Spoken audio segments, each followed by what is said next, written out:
What's up, everybody? Matt Maran here for another weekly update. There's lots of huge news to go over here this week. Some of it is definitely sad, though, as well. So I'm just going to go ahead and preemptively pour myself a drink here, since I'm going to be the bearer of bad news, as you can tell from the title of this video. But while I do pour my drink here, I also want to mention I will be doing a live stream here this Sunday at 9 p.m. Eastern Time. So join if you can. It's always a good time. We always just hang out, talk cars, and just have a great time. So join if you can. But I'll save this drink here for a minute from now. But before we get into that, the first biggest debut here, the most exciting thing, honestly, since it's something that's been long overdue, is that Tesla has finally revealed the refreshed Model 3. And so they've done the reveal in Europe, strangely, first. I'm not sure why. But so some of the specs and details are going to be a little bit off. There's going to be some guesstimating going on here. But we do have all the solid info on what the car looks like inside and out, and all the details of all the improvements here. And that stuff shouldn't change for the US version. So there's a good amount of stuff here to cover still. So first off, the front end and the back end make the car an inch longer and more aerodynamic, in addition to looking a lot better in my opinion. But let me know what you think about the looks there in the comments below. There's also a new red and gray color and new wheel designs as well.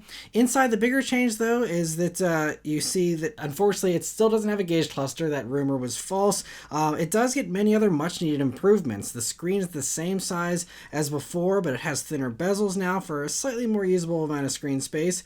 And the back seats now get their own 8-inch screen that controls climate and entertainment. Those rear seats are also now more comfortable, they say. And the front seats will also be more comfortable as well, thanks to it finally being ventilated. And the ventilation can be controlled through the app as well, which is a cool touch.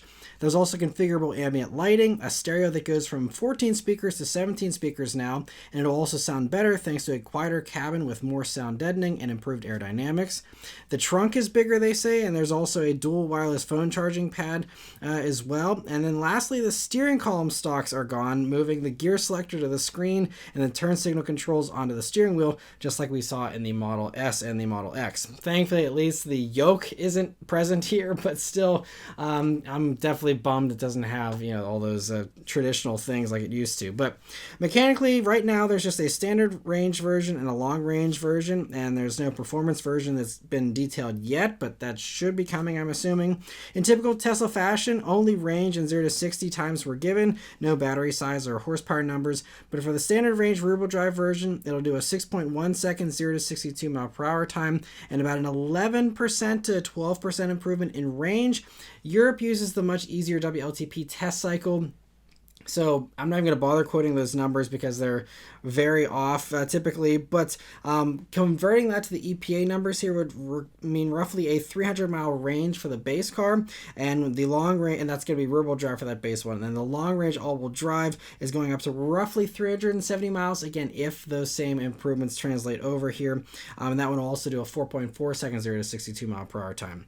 Pricing is, of course, still a mystery as well here, though, but Electrek points out that in Norway, for example, just to pick one country, the base model is about the same price as before, and then the long range all-wheel drive version is only about $1,000 more expensive than before, which is really impressive considering all the extra stuff. I mean, cooled seats, the screen in the back, the extra speakers, all these things, the ambient lighting, it's just a lot of improvements. If it's only $1,000 extra there on that top one, that's going to be really impressive. It looks like on the build site there isn't any extra options to check or anything. It's all the same kind of option menus that we've had before, so it's not like there's any hidden costs here. It seems like it's all going to be baked in, and that's great.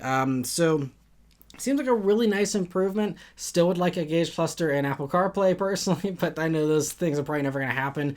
And still just a really nice redo here. Deliveries are going to be starting in October for Europe and the Middle East. And then we'll have to wait for the US reveal, which I'm guessing will happen very soon.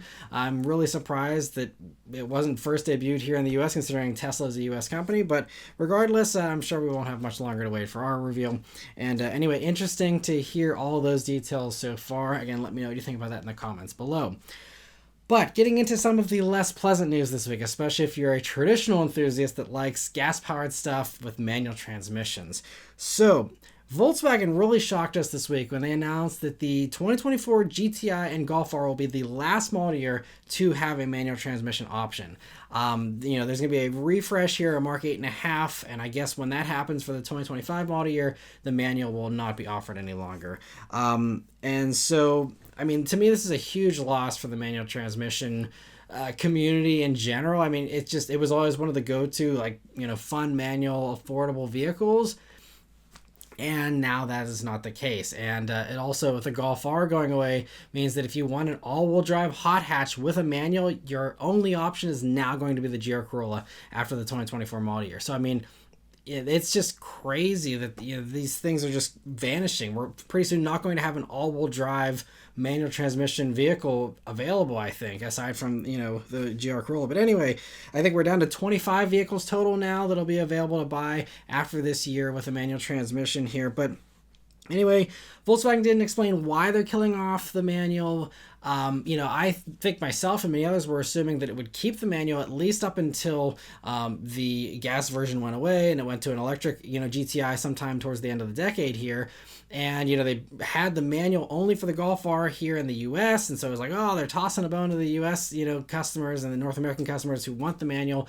And like they're supporting the manual, and then manual support just vanishes overnight, essentially. Again, they are building them here for the 2024 model year coming up, but that is it.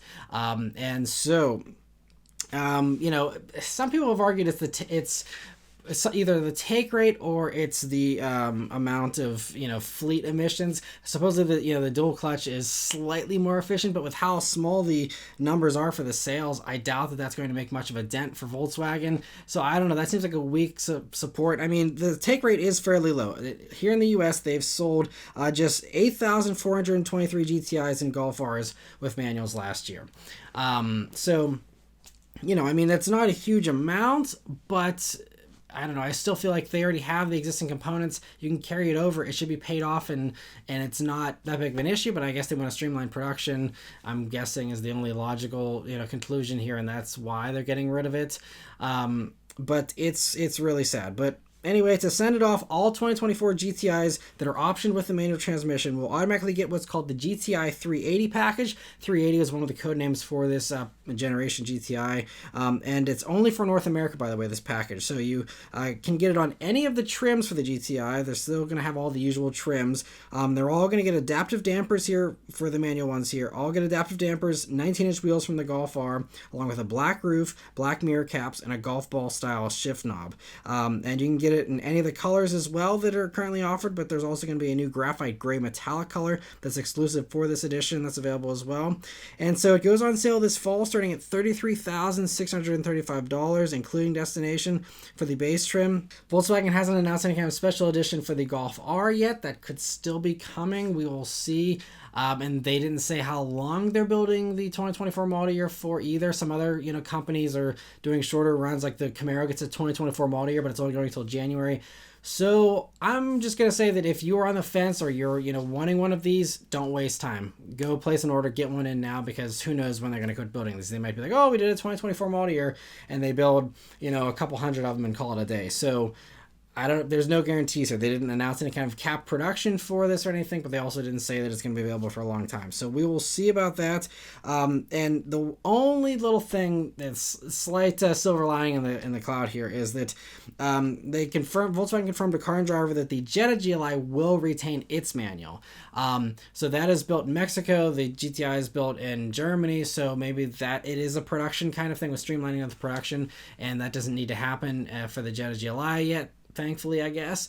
And so that is keeping it, and that will be the last sole survivor with a manual in the Volkswagen lineup, and at least here in the States.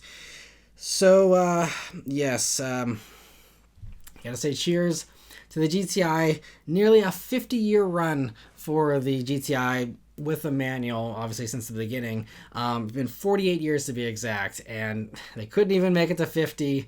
48 years for the manual, but just a fun manual transmission staple that just going away. It's really sad. It's just such a bummer. Again, we knew this day was coming, but I think we all were hoping it was at least a few years away. And so I guess, like I'm going to be saying with a lot of the things here that are going away and that are happening down the road, we always have the used market. There's always going to be used vehicles to buy, thankfully, and those will help to keep the passion alive, but it's just unfortunate we won't be able to buy this stuff new anymore. But anyway, cheers to the manual GTI, and everyone who's wanting one, go out and grab one of these last ones while you can. So cheers to the GTI. And there's some more bad news, but before I get into it here, there's some other Volkswagen news very briefly. So they've teased a return of the Rabbit name on Twitter, or X, I guess now. And what this is alluding to is anyone's guess. I mean, obviously they're bringing back the Rabbit name, it seems, but for what, I don't know. So the bizarre tweet here only says, the internet is full of cats. Everyone likes cats. We like them too. But today we want to honor the rabbit. For good reason. Stay tuned. Hashtag we love the rabbit. Hashtag one future. And the one future hashtag suggests this might be an electric thing. Obviously everything Volkswagen knew was going to be basically electric anyway, so that's a safe bet. But, I mean, besides that, the rest of the tweet looks like it was written by someone when they were drunk. I don't know. But, you know, I mean, I think my best guess is, you know, we just saw the ID2, which is a small little affordable electric thing. And that was assumed to only be for Europe. Maybe they're going to go out on a ledge and sell it here in the States under the Rabbit name, be an affordable little electric hatch. Be a nice consolation price for getting rid of the manual GTI, that's for sure. You know, we will see. I think the ID2 had a lot of promise, and or even if they just rebranded all around the world as the Rabbit, I think that'd be a fun little way to, again, use a real name instead of ID2. We'll see. And anyway, interesting to hear that. But for another shocking discontinuation that's coming a lot sooner than we expected, Ram has announced a final edition for the TRX. The TRX is done after this, like, next few months even. This is another one that's ending really fast, and it's, again, like, what? Like, I thought that, you know, the Hellcat motor would maybe stick around in the truck stuff because, you know, the trucks have looser emissions regulations and you can just kind of do whatever you want as long as it's a truck. You know, it's just like a free-for-all, it seems, as far as emission stuff goes for that. So I thought that, you know, we'd have a TRX stick around and be like the last thing to go with a Hellcat, and apparently that is not the case because again, they announced this final edition, and it's gonna be expensive too, so we'll get to that first. So it leaps over the Raptor R's price tag, which I just said a couple weeks back when I reviewed the Raptor R, like, oh well, you know, it's a little more expensive than the TRX. TRX is the better value. Not anymore. So this final edition comes in at $119,620. I think they started like 85 grand last year. It's crazy. So that includes destination, and basically it's going to be fully loaded, of course, being a final edition. Has all the packages, the carbon fiber package on the inside, you know, and a few little unique trim touches, and that's, you know, about it. Nothing substantial for this final edition, but they say that they're going to be offering non-final editions as well for these last few months of production, but I highly doubt that they're going to build very many, if any, because they're only making 4,000 of the final trims, and ordering opens in October for those, and they'll be building TRXs just until December. So that is they will end production in December. So this definitely is motivated by regulations, because it's like by the end of the calendar year they got to get rid of these Hellcats because, you know, they're going to start getting hit pretty hard with you know, these fines for emissions for the 2024 model year, I guess, or 2024 calendar year. So because this is a 2024 model year vehicle for this TRX, but again, they are ending production of this in December, so it's a very narrow window of actual 2024 model year. So yes, just another one that's, it's sad to see it go. And so, you know, now we just have the Raptor R as the only super truck really out there, unless Chevy comes to their senses someday finally and drops the supercharged V8 into the Silverado. But I'm not holding my breath for that, because again, they're very late to the party if that is something that's still happening. And so the only little bit of consolation I can provide here is that the Ram CEO did say that this current chapter in Ram's high-performance trucks is coming to a close, but it's not the end of the TRX's story. We'll have more news to come at a later date. So it sounds like there will be a new TRX, but, you know, it'll almost certainly not be Hellcat V8, or at least not as far as a supercharged V8. You know, there's been rumors, Car and Driver and a few others have mentioned rumors about some type of V8 with an electric thing to do 700 horsepower, but it'd be a naturally aspirated V8. I mean, that'd be, you know, fine. You know, it wouldn't be quite as cool, but would be awesome. We will see. You know, it could be something totally different. It's crazy. It's another crazy one. I'm thankful that I got to review a TRX back in 2021. Had a blast. Every second I drove that thing was so much fun. Just absolutely love the TRX. And so another one, I'm just sad to see it go. And it's just, again, this year it just seems like it's filled with discontinuations of really fun, iconic stuff that's just dropping left and right here. It's crazy. So I just didn't expect to be doing a cheers to the TRX this soon, but here it is. Cheers to the Ram TRX on a great, awesome run. Such a fun, crazy, wild thing that is part of the end of this golden era of muscle that we are seeing come to a close here this year. And man, it sucks to say. So cheers to the TRX, and thanks for making the world a sillier, happier place. I'm going to need some more whiskey after this weekly update. Anyway, speaking of Ford, though, keeping these super trucks alive, we might have some good news here from Ford, which, they have a little more liberty to do fun stuff because they went ahead early with the electric stuff and are selling enough of them to, keep some of their performance stuff around, hopefully like the Raptor R. But anyway, so it sounds like they might actually have a second performance truck coming here. So Ford Authority this week has reported that there's going to be a new trim called Lobo, which will be announced for the refreshed 2024 F-150 that's debuting this month at the Detroit Auto Show. So Ford Authority's sources claim this Lobo trim will bring back the sport truck, which is something I've been like, where is this at? Like, why do we not have sport trucks? Surely there'd be people that still want slammed trucks, considering the explosion in truck popularity. Sounds like Ford might be agreeing with that. So supposedly it'll have a lowered ride height and a sinister and aggressive appearance. Now, how far they take it, I don't know. I actually kind of hope they don't take it very far, because if they do actually make a performance truck that actually has more power and is a thorough performance thing, then I'm going to be like, well, why didn't you use the Lightning name for this? Why didn't you save the Lightning name? They also mentioned, I think they have trademarked F-150 Thunder and F-150 Flash. They could have used one of those for the electric one. I'll be real sad if the electric one got the Lightning name and they're actually bringing a Lightning back, like an actual traditional one, and it's not getting the proper name. So we will see.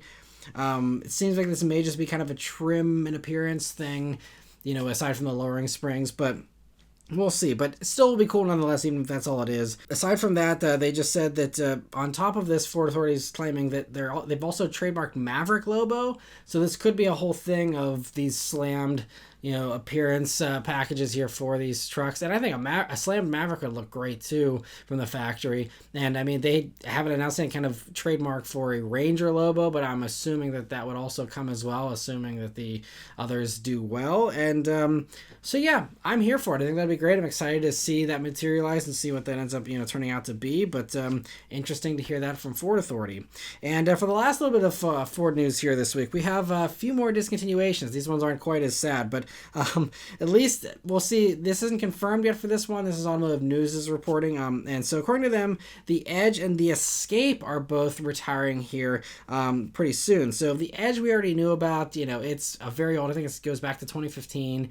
It never really got much love all over the past few years here, and was kind of due. We already knew it was going to be going away. That factory in Canada is highly valuable, with the EV tax credits now especially. They're going to build some new EVs there. That makes sense. The Edge, it sells decently well for as old and uncompetitive as it is. I think they sold like 80,000 units last year or something, but it's still, it's just too valuable of a plant, I guess, to keep it around. So supposedly that one's going away here. And I think they said that one should be going away fairly soon here. I think the 2023 model year might actually be the last. We'll see about that, or 2024. And then beyond that here, the Escape is the biggest surprise of the bunch here. So the Escape already just this year in 2023, and we just finished out August here, and I don't think we even have August numbers yet. So just up until July, they've already sold over 130,000 units of the Escape. So you're playing with fire here. If you're killing off a vehicle that sells in the six-figure unit amount, and that's only down, by the way, 5% compared to last year. So it's not in a sales decline. And they just came out with the new refreshed Escape a few months back, so that probably really hasn't even had much time to set in and boost sales yet. So, I mean, it's like they're on track to probably do 200,000 units a year, like this year on it. This, by the way, sells more than the Honda Civic even. So, I mean, we're talking about very high sales volumes, for the industry in general. And so to get rid of something that hot selling is kind of surprising. Obviously, all the hype's around the Bronco Sport, but the Bronco Sport only has sold I think like 40,000 less units. I think it's around close to 90,000 units for the Bronco Sport. So Escape still leads it head and shoulders in sales, and the Bronco Sport's actually down more. It's down like almost 9% compared to last year. So I don't see a justification to get rid of the Escape. It still sells really well. It's not declining. They just did a refresh. Now, according to this report, it's not going to go away until 2025. If it does go away, and supposedly the justification here is they're going to, again, make room for a new electric vehicle. And now if they just call it an electric Escape and keep that name running and keep a similar price point and size and all that, then I guess, there's no harm done there. And hopefully they're hoping to extend that, into, just maybe doing an electric SUV that's a little more ordinary, not quite as extreme as a Mach-E. And I could see there being a case for that. If that's the plan here, then okay. But if it's going to be, killing off the Escape name, which is, goes back, 4 different generations of vehicle now, that'd be a shock. I think the Escape's still a solid name, a solid product for Ford. It's their only competitor in the truly compact SUV segment, because Bronco Sport's technically subcompact and has, a back seat that feels like that, so I think Escape is vital. So I'm not sure I buy this one, but I guess just I will do a preemptive little toast here to the Escape just in case. But it's had a very good run if it is going away here, and a shame to see it go away. I mean, I reviewed one a few years back. It's nothing amazing, but it's a solid little crossover if you get a good deal on it. And yeah, sad if they actually kill that off. So we will see. But cheers to the Escape potentially. I'm just looking for more reasons to drink from the TRX and manual GTI news. But anyway, for some good news here this week, perking it up a little bit, Hyundai has revealed the U.S. details for the Sonata here, as well as the Elantra, but we'll get to the Sonata here first. So, 2024 Sonata. For those that missed the first debut in Korea here, it gets a huge improvement in the styling department, both inside and out. And it doesn't just look nicer, but the interior gets one big feature that myself and many others have been wanting: wireless Apple CarPlay and wireless Android Auto. Finally.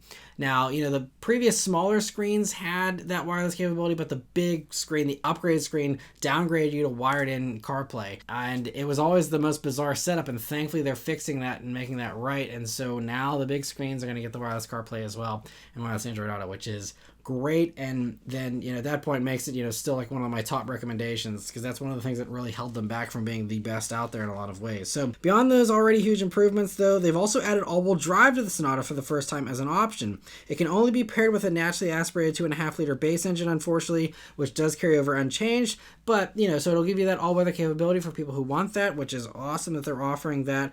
And unfortunately, though, the N-Line's 2.5-liter turbo 4 is still offered, so that's good. But unfortunately, that is still only front-wheel drive and still lacks a limited slip diff. So that one's a carryover mechanically, and that one's the one that needed the all-wheel drive, or at least toss us a bone and put the limited slip diff in from the Elantra N or something. But instead, no luck there. But just glad they're still offering the N-Line version. A performance version is still kind of rare these days in this kind of a segment, so that's still a win, especially paired with those really striking looks that you get now, which are even sportier there for the N-Line version. The hybrid version also sticks around, by the way, and one thing they aren't offering anymore is the 1.6-liter turbo engine option, which never really made too much sense because it gave you a little more torque but a little less horsepower than the base engine, and you had to pay extra for it.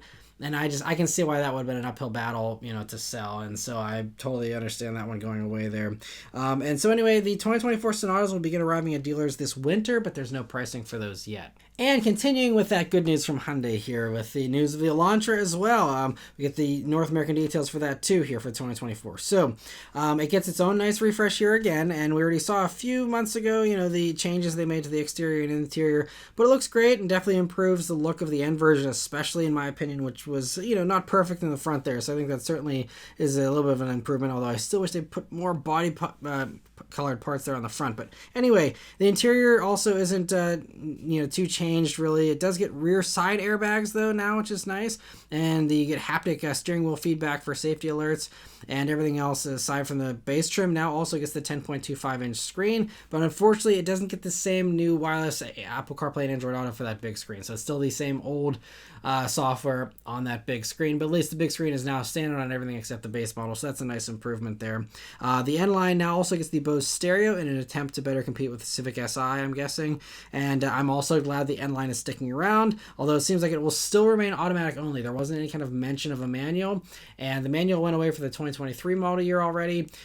So it sounds like it's still going to remain dual clutch only, which is a bummer. I mean, the manual wasn't amazing. I drove one for a week. It had some rev hang, but at least they offered it. It wasn't as good as the Civic Si, though, but it was cheaper. Anyway, seems like it's dual clutch only, but at least now it's for people who want to automatic Civic Si. You at least now get the Bose stereo just like you get in the Civic Si, and a little bit more comparable there. And so, great they still are offering that, again, for people who want that automatic and can't get it in the Honda. So that's a win. Also, they made some nice changes here to the Elantra N. So I think they kind of fixed some of the complaints and feedback that, reviewers talked about. So it now gets stiffer bushings and mounts that should help with that crazy wheel hop that myself and many others experienced, especially if you watched my week with video on the Elantra N. My first acceleration was just like hopping around. It was just like violent shakes whenever you floored it, whenever there was any kind of wheel spin. So it seems like that might be something they addressed here and improved. So I'm excited to try that out, hopefully, and see what they did with that. They also did some new tuning for the adaptive dampers and the power steering system, and a couple small tweaks to other steering components. They say add more steering connection and precision, which I didn't think those vehicles were lacking, but great to see some little improvements there. And that's it, though, as far as the Elantra N. So, there's rumors it's going to get the 2.5 liter from the Sonata and stuff. That turned out to not be true. So everything else still is the same. So that means it still is offering the manual, still is having the dual clutch auto, and everything else. So I didn't get any other details as far as will it have a moonroof on the manual now, because that was something you couldn't get before. We'll see about some of those other little details, but at least we have some of those other details there. And these will all begin arriving this fall for the new Elantras. There's no pricing for those yet either. Kia late last week revealed the EV5 in China here, and this is a global debut, so this is showing us the styling and basically nothing else so far, but hopefully we'll see and get some more details here for the U.S. reveal, which will hopefully be happening here in a few months. We will also get more info at the October Kia Day that they're going to be doing, so stay tuned for that next month. But anyway, in the meantime, as you can see, it looks really nice, and like I mentioned back when this vehicle leaked a couple of weeks ago, it's really impressive how close it remained to the concept version, which is a really impressive feat these days. And the styling is the similar kind of theme we get from the EV9, but it is unique looking here with the EV5 for sure. And inside it gets two screens similar to like what we see on the other current Kias, but one unique touch here is what appears to be a front bench seat, but there's no seatbelt and no back to it. So it's just supposed to make the car feel like a home lounge, according to Kia. So it's a very interesting design touch, because I'd guess that means there is no opening center armrest. And it seems kind of low, so can you actually even put your arm on it? I'll have to just sit in it and see, how that actually works out in reality. It looks interesting, but I wonder if that's actually going to be practical. We'll see. But anyway, again, kudos to Kia for being daring and doing things outside of the norm. That takes guts, and so I, respect it, regardless of how functional it is. But anyway, we don't have any other info, like I said, on it here, but it'll most likely use the same powertrain and battery setups as the other eGMP stuff. So meaning, roughly a 77 kilowatt hour battery, and all the same kind of range and performance numbers and horsepower numbers we get from other vehicles in those lineups from Kia and Hyundai. And so, like I said, we'll get more info in October. Hopefully that'll include some powertrain details, but interesting to hear that. In the meantime, Alfa Romeo this week has revealed the beautiful 33 Stradale supercar that pays homage to the Tipo 33 from the late 1960s. And while I'm glad that they made this, they're only making 33 of these things. I thought they were actually going to do a new sports car that was going to be a normal model in the lineup, and instead it's another billionaire's toy. And I guess I'm just burnt out after all the Monterey crap, but it's just I'm happy all these things are being made. It's just these are all just going to be collectibles that collect dust. No one's going to drive them if there's only 33 of them. And they're all sold out, of course, and all that. But anyway, they also say this is, for some more bad news, this is going to be the last combustion engine vehicle that Alfa debuts. So that also means we unfortunately have to abandon all hope of any kind of actual gas-powered sports car from Alfa Romeo ever happening again. So that's another reason to drink this. Cheers. So if you are one of the very few people that has a 4C Alfa Romeo, hold on to it. I think your values have just shot up because everyone who was hoping and wasn't in the know in the elite billionaire club, everyone else is hoping for an actual sports car from Alfa Romeo, and instead they get a one-off commission thing essentially, and that's it. So 4C was officially the last actual sports car from Alfa Romeo. Crazy stuff.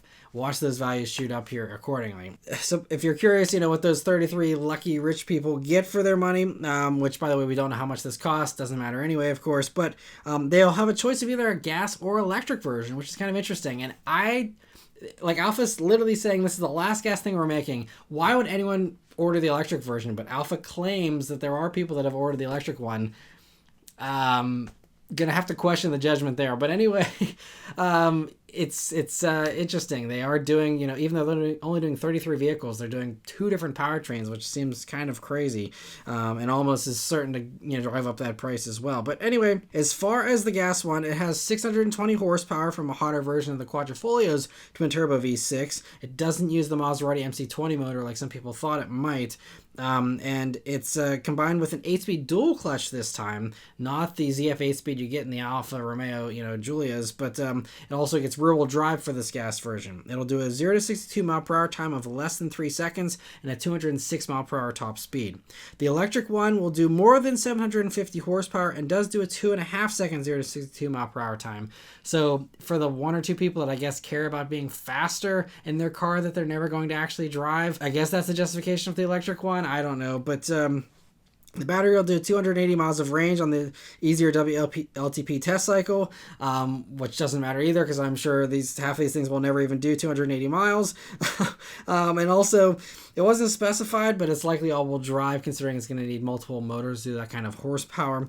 And both cars get Brembo carbon ceramic brakes with 6-piston calipers in the front and 4 pistons in the rear. They share the same components with the Maserati MC20 as far as a lot of the stuff underneath, but it isn't just a copy and paste thing underneath. There is a lot of unique stuff saying that it's a combination of a carbon fiber monocoque and an aluminum H-frame. And there's even, they said, some parts from the Giulia Quadrifoglio that were worked into this car. So it is certainly, a hodgepodge of stuff. It's not just, taking an MC20, taking the body off and, dropping your own motor in and calling it a day. It is a unique vehicle. Again, for the 33 people, it's not like it really makes much of a difference anyway. But regardless, sorry to be salty, but they didn't mention when the first deliveries will start for these. Again, we don't know the pricing, but I'm sure it's in the millions if it's, this rare. And so anyway, cool that it exists. It's a beautiful work of art, but I feel like I'm talking less and less about actual cars these days and more about like cool paintings or something. It's like these are collectibles, not cars, really, but anyway, still cool. Again, happy it exists. It's a beautiful thing, and the more beautiful objects that are out in the world, the better, right? So cool to see that. Moving on to a couple little teasers here this week. Lotus has teased their new Hyper GT sedan and revealed that it'll be called the Emeya, which is an interesting name there, but it'll debut next week, and I'll cover all the details on it then. So I won't get into any of the teaser stuff here because we'll see it next week. So, we'll cover it all then. Toyota has also given their own teaser here this week for the world premiere of the Century SUV. There was rumors the Century, which is a very prestigious sedan in Japan, there's rumors that was going to go to an SUV version. Turns out those were true. And so from the image here, it appears to be very luxurious, in line with the current, prestige of the Century models. And so it almost certainly won't be coming to the U.S., so I'm not going to cover this one a whole lot next week, but I will cover it briefly next week. It's debuting on September 6th, and so I'll cover all that then. Porsche this week has rolled out the Cayenne Turbo E Hybrid, and so this brings the Turbo E Hybrid to the refreshed Cayenne that debuted earlier this year. And so interesting, it's not the Turbo S anymore, so either that's still coming or they just decided to simplify the name by just calling it the Turbo E Hybrid this time. We'll see, but either way, it's a big improvement here, jumping from 671 horsepower in the old one to 729 horsepower now and 700 pound-feet of torque from its 4-liter twin-turbo V8 combined with a 174 horsepower electric motor. Interestingly, the extra power doesn't make it much faster to 60 though, dropping the time by only 0.1 second to 3.5 seconds. The plug-in hybrid battery also gets an improvement here. It goes from a 17.9 kilowatt hour battery to a 25.9 kilowatt hour one. And while the electric range wasn't given, it'll likely be something in the 20-mile range, since that seems kind of low, but the current one is only rated at 15 miles of range, which would equal a less than 1 mile per kilowatt hour efficiency, which seems horrendous. Even like the Hummer gets like 1.5. So I feel like this has got to be a conservative estimate. So maybe real world range, I would hope for something close to maybe 40 miles. But maybe officially they'll just claim 20 for some reason. I don't know. But regardless, Porsche also tuned the adaptive air suspension here to have a greater differentiation between the drive modes, which sounds great. And it all gets the other new improvements we get on the other 2024 Cayennes. And so the other impressive thing here is the price, which contrary to usual Porsche tradition and just auto industry trends in general, they've dropped the price, which also makes me think this is actually just a regular turbo, and there will be a Turbo S that's even higher performing eventually, potentially. But I'm going from that old Turbo SE hybrid to this regular Turbo E hybrid now, which again is faster. The price goes from $171,000 for the old one to now just $148,550. So that is a pretty big drop there, and so I really feel bad for owners of the old one who just had their resale values wrecked by this being like, hey, guess what? For $23,000 less, you can get the brand new one. Man, that would suck to be on the losing end of that equation. But anyway, these will be arriving in the second quarter of 2024. So interesting to see that. And for the last news story here this week, Fisker has provided us some more details about the Pear after giving us some very, crappy images previously and very little information. Now we have more info here and some new pictures that are actually clear for once. So they confirmed that it'll still be starting around, they're expecting it to start around $29,990. That's the goal. This is not arriving until the summer of 2025. So, between now and then, depending on how inflation goes and stuff, we will see. It could go up from there. But they're starting at 30, hopefully. And they say that base model will do 180 miles of range now on the EPA test cycle. So 180 is not great, but again, for under 30,000, for people who don't need a ton of range, I think that'll be fine. And there's going to be a bigger battery version that'll do roughly 320 miles of range on the EPA test cycle, they're saying. And they also detail some of the other unique features here that we got a little bit of a hint at in the first presentation. But so there's the option for a 6-seater configuration with a 3-seat bench in the front that they also say can lay flat in lounge mode, which is a cool touch. And the screen is 17 inches and can rotate, but otherwise the interior is said to be extremely durable with no fragile moving parts, which they say will be great for families and even like rideshare drivers and things like that. Especially rideshare drivers will probably appreciate the 3-seat bench in the front to pack some more people in there, and it gives you a little bit of an edge potentially. You can maybe classify it as like an Uber XL or something. I don't know. Anyway, they again also showed off the sliding rear hatch that they're calling the Houdini trunk, interestingly enough, and a great innovation, a great feature. I think that has a lot of promise to be a big hype thing, on its own. But in the front, they're also having what they're calling a fruit instead of just calling it a frunk for whatever reason. I don't know why. But anyway, it is sealed and can optionally be insulated to store temperature-sensitive items, or you can just place, smelly food or workout gear in there, for example, they say. And it still won't start production until July of 2025 to be exact. Again, assuming everything goes according to plan, which with Fisker, I wouldn't hold your breath for that, but that's the plan, July of 2025. And it will, by the way, be built in Ohio, so it will be eligible for tax credits, depending on how that whole thing is, by 2025. But it's a really promising little car. I think that it has a lot of promise if Fisker can get it right, if it can be a solid little car, and if they can actually build it in the, 6-figure volumes that they're hoping for and planning for, supposedly. If they can actually turn these things out and have good reliability, good quality, and a decent service network, it could actually be a huge deal. But I'm still very pessimistic about this. I want to be optimistic, but I just, the Ocean has been such a slow rollout so far that I'm not hopeful that this is going to explode in popularity, but we will see. And best of luck to them on that. But lastly, I want to thank all of you that are members of the Maran Motoring Club. So we did have a few new members join here this week. I first want to give a shout out here to the one new member that joined on their own, and that was during last week's live stream here. So I want to give a big thank you and welcome to Austin Powers, who's a longtime fan and is now a member and supporter of the channel. I really appreciate the support, Austin. I really, really do appreciate it. And cheers to you for showing your support. It means a lot. We also had 2 other new members join here, thanks to the membership gifts that Kyle gave during the live stream as well. So first off, huge thanks, Kyle, for your generosity every week. I really appreciate that. And cheers to you. And I also want to give a shout out here to John L. and Jordan Yeager for being the new members here to join. I hope you guys are enjoying the membership perks so far and are, just enjoying being part of the club here. And be sure to also join the live stream where members do get priority answering here on Sunday if you can. Again, it's always a great time for everyone there. And for anyone else that would like to join and become a member and get that priority answering and all the other perks, there's always join buttons here on the video page, on the channel page, and also a link in the description. But anyway, thank you all very much for watching. Please let me know your thoughts on all this stuff in the comments below. Please also leave a like and subscribe to keep these videos coming. And I'll see you guys in the next one. Cheers. And take care.